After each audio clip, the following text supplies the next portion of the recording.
Alright everybody, welcome to my garage.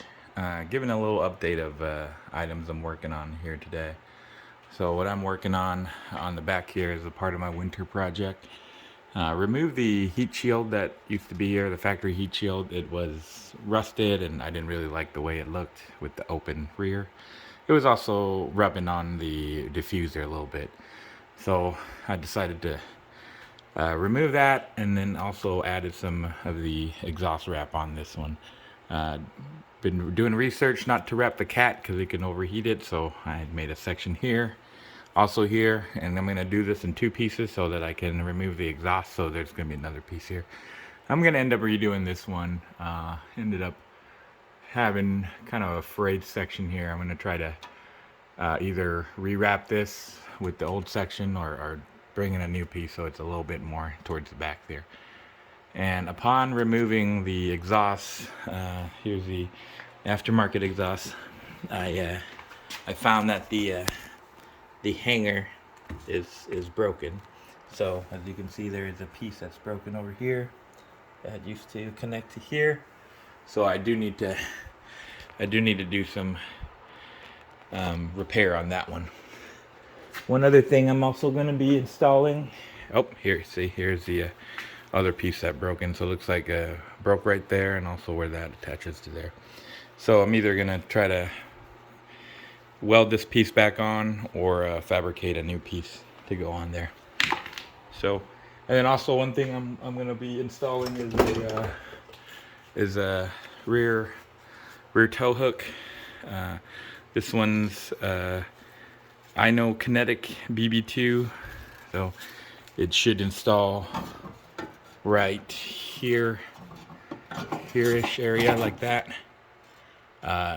Requires to drill one hole, so, and then the rest will be existing body panels.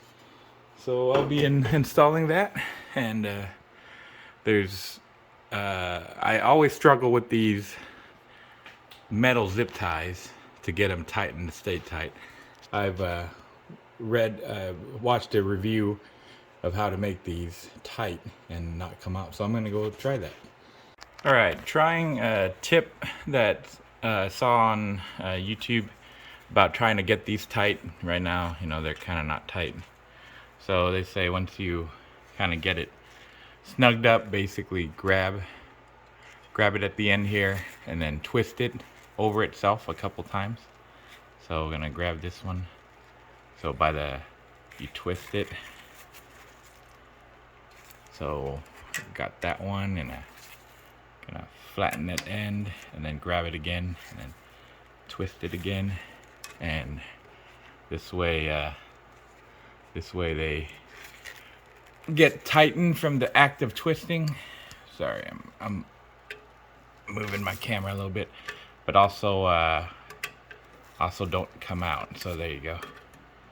So I'm gonna flatten that right there, and after that I'm gonna be able to move this so that it goes on the back side. So anyways, that's a tip that I just learned from YouTube. I always struggle with this and end up using a hose clamp. Alright, next I'm going to be installing the rear tow hook. This again is a Inokinetic, call it the BB Hook 2. So it's got installation manual and also the hardware. I just got it kind of lined up right here to show you what it looks like, but the tow hook attaches with 3 bolts. 2 of them are through the existing, so I kind of just line one up there. That one goes to the existing, and they do tell you to put 2 washers on that side, and then obviously 1 on this side.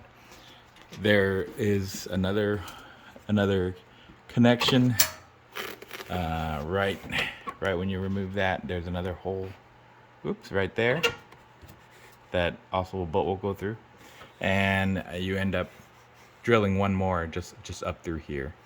The instruction says to remove exhaust and basically remove everything, remove the wheel.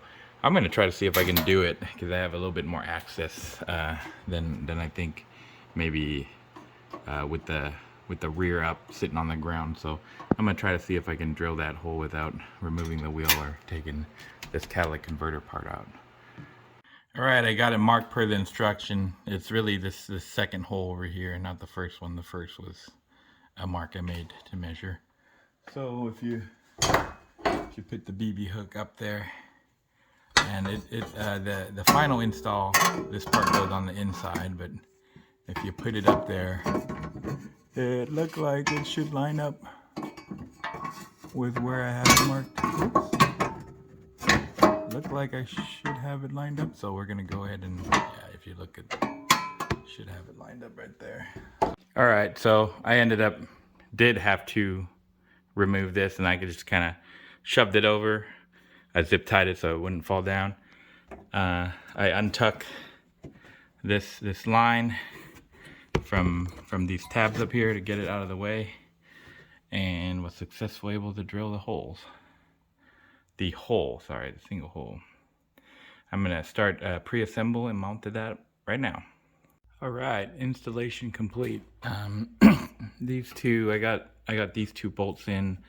This one, the hole didn't quite line up right, so I had to kind of use a drill to chase the hole, but eventually I got it in. I think I'm gonna cut these off the edge here. I do have access to like a little mini grinder, so I'm gonna cut that so I can leave about 2 exposed threads on each, and then I'm gonna start putting everything back, at least on this one. But looks pretty good. This one doesn't quite come out all the way. I like that it's kind of low profile. I don't really like running the tow hooks on street cars, but this car doesn't really have a way to tow from the back, so I wanted to add one that's not really noticeable, so this one will do. And if I don't like it, I can just take this one off. The only permanent modification is, of course, this hole at the edge of the subframe here. So that's the only non-reversible modification, is that one extra hole there. All right, so I did end up going ahead and welding this.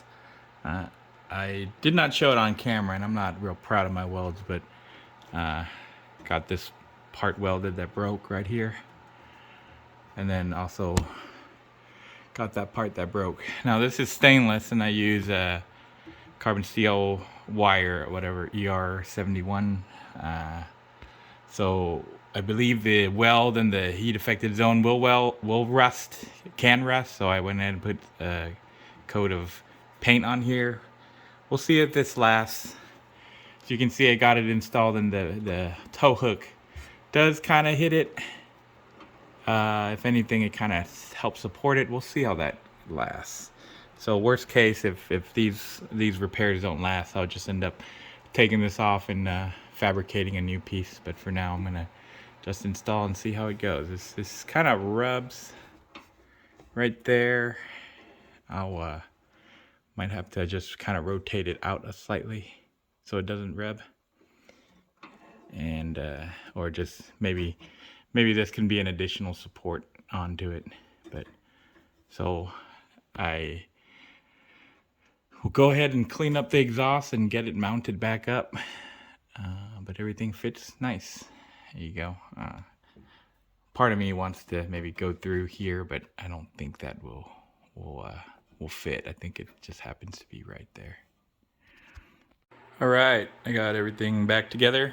So when I took this off, this clamp had a piece of exhaust wrapping and some like silicone, high temp silicone on it. So I went ahead and put a strip of the exhaust wrap around it. Same with this side. So able to get everything. I did end up having to make this level. I had to add another washer in there. So there's 3 washers. In the note from the instructions said you might have to add washers. I did not end up cutting this one off, and then the far one I end up using the rest to hold this, because you end up going through an existing hole that was for like the push pin. So I didn't want to sandwich this in between like a structural component. So I just installed my bolt nut, and then the rest of them I just kind of put another nut on it and kind of held it in place there. So everything is done as far as the exhaust and tow hook goes. So this is going to conclude my work this weekend, and I got future work coming up to do something with the oiling system, so the oil cooler. So I'll sign off, and this is this for this weekend. Thank you guys for joining me.